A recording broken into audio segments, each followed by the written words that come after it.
Hey guys, welcome back to company law की दुनिया में।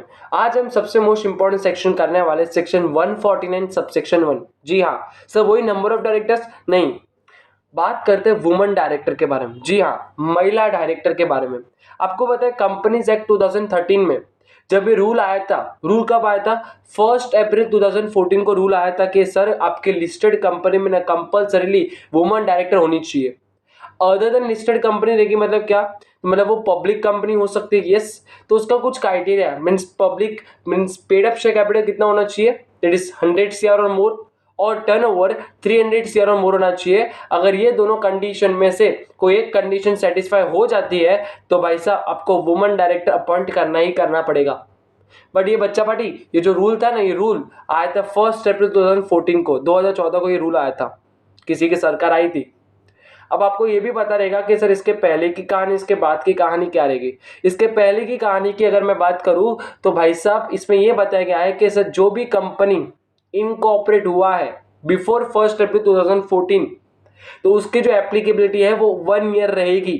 मतलब आपकी अगर कंपनी इनकॉर्पोरेट हुई है बिफोर 1 अप्रैल 2014, तो आपके पास खाली 1 साल का टाइम दिया जाएगा कि आपको वुमन डायरेक्टर अपॉइंट करना है। अगर आपकी कंपनी आफ्टर में है तो फिर 6 महीना, 6 महीना, ठीक है। और जिसकी कंपनी के ऊपर एप्लीकेबल नहीं है तो भाई 3 महीने या फिर next board meeting whichever is later. ये आपको प्रोविजन याद रखना है।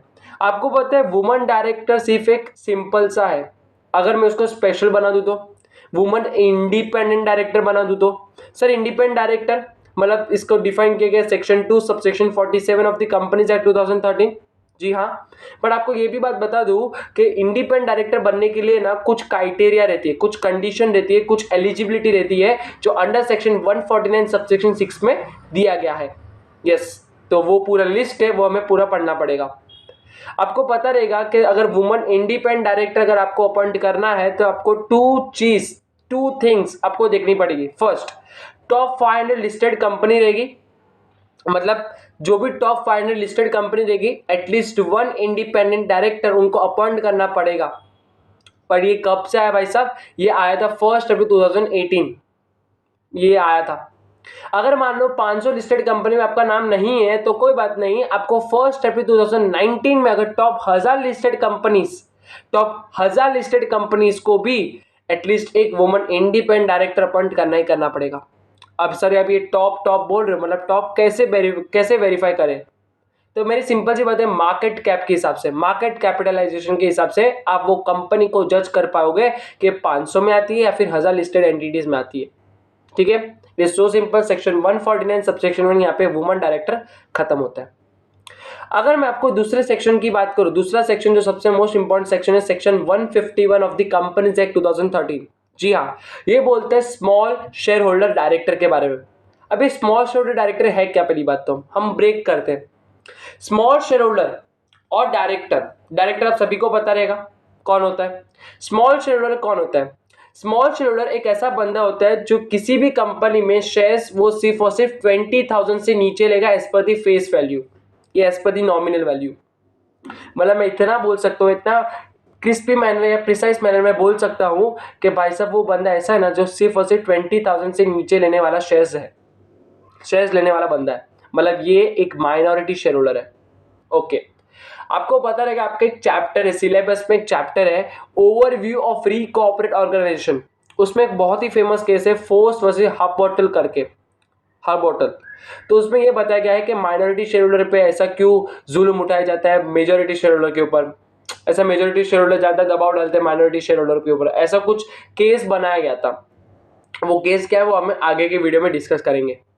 आपको सबसे मोस्ट इंपॉर्टेंट पॉइंट ये है कि अगर स्मॉल शेयर होल्डर जो है वो एक छोटा सा एक माइनॉरिटी शेयर होल्डर है तो उसके लिए भी एक सरदार अपॉइंट करेंगे।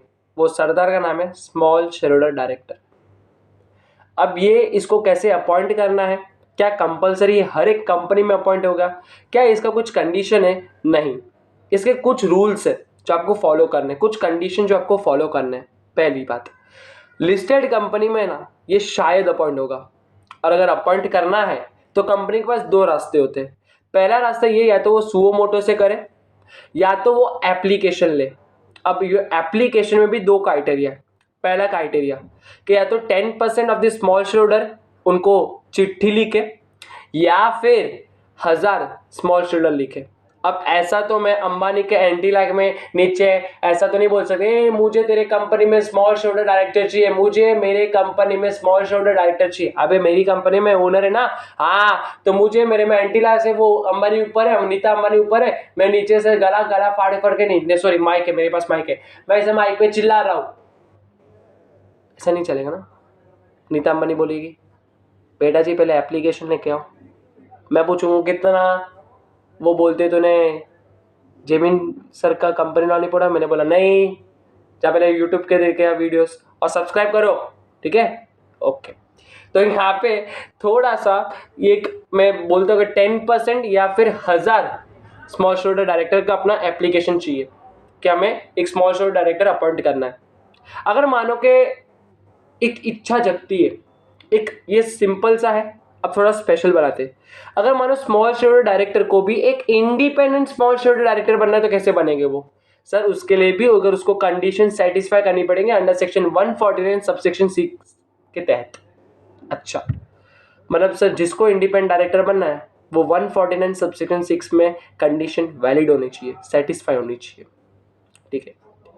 अब सर मुझे स्मॉल शेयर होल्डर डायरेक्टर बनना है, मैं कैसे बनूंगा?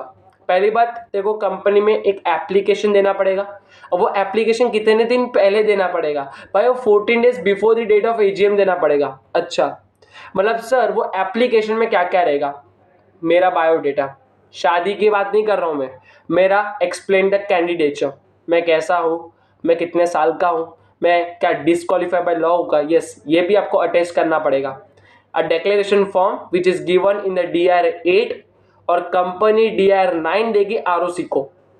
DIR 8 ये सिग्निफाई करता है कि आपका डिस्क्वालिफिकेशन में आते हो क्या, आप अनसाउंड माइंड हो, आप इंसॉल्वेंट हो, आपने कुछ क्राइम किया है, आपकी जो सजा है वो 6 महीने से ज़्यादा है या फिर 7 महीने से ज़्यादा है, ये कुछ डिस्क्वालिफिकेशन के क्राइटेरिया होते हैं। आपको पता रहेगा कि ये मैं एक डीन भी दूंगा, dean is director identification number, ठीक है, वो उसमें मेरे को DIR 3 देना पड़ता है अगर मैं अप्लाई करूंगा तो। आपको पता रहेगा ये डिफाइन किया under section 154 of companies Act 2013, ठीक है। तो ये कुछ आपको एप्लीकेशन के साथ साथ देना पड़ता है, अटैच करना पड़ता है।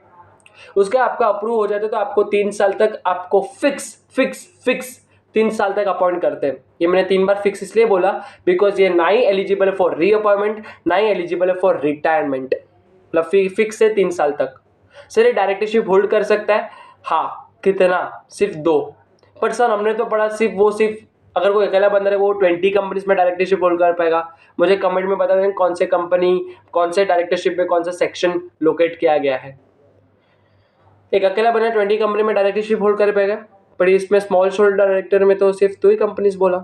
जी हाँ सिर्फ मैंने 2 कंपनीज बोला क्योंकि इसका अलग प्रोविजन बोलता है। पर वो 2 कंपनीज में भी ना कंडीशन दी गई कि second company should not be in competition with first company.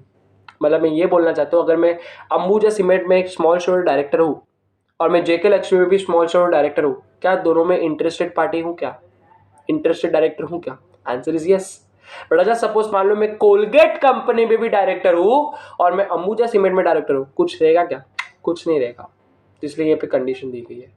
But sir अगर स्मॉल शेयर डायरेक्टर को वेकेंट करना रहेगा तो अगर उसको निकालना है तो निकाल सकते हैं, वेरी सिंपल सी बात। अगर मान लो कि अंडर सेक्शन 149 सबसेक्शन 6 के तहत अगर उसने कोई भी कंडीशन सेटिस्फाई नहीं हुई तो निकल जा, फिर सीट वेकेंट कर दे। दूसरा अंडर सेक्शन 164 के तहत डिस्क्वालिफिकेशन, निकल जा। Under section 167 vacation of the director, निकल जा। और सर सबसे मोस्ट इंपॉर्टेंट पॉइंट, अगर वो स्मॉल शेयर होल्डर डायरेक्टर ही नहीं है, मतलब when such a person ceases to be a small shareholder, मतलब वो बड़ा शेयर होल्डर हो गया। As per the Companies act में कोई ऐसा टर्म नहीं है, बस खाली आपको समझाने के लिए बोला कि उसने 20,000 से ज्यादा ले लिया रहेगा शेयर्स। और हाँ सबसे मोस्ट इंपॉर्टेंट पॉइंट की बात करूं, स्मॉल शेयर होल्डर डायरेक्टर ना बनने के लिए जरूरी नहीं है वो कंपनी में वो शेयर्स होल्ड करे, जरूरी नहीं है वो कंपनी में शेयर्स होल्ड करे, बट 20,000 से कम होना चाहिए, ये इंपॉर्टेंट याद रखना बस।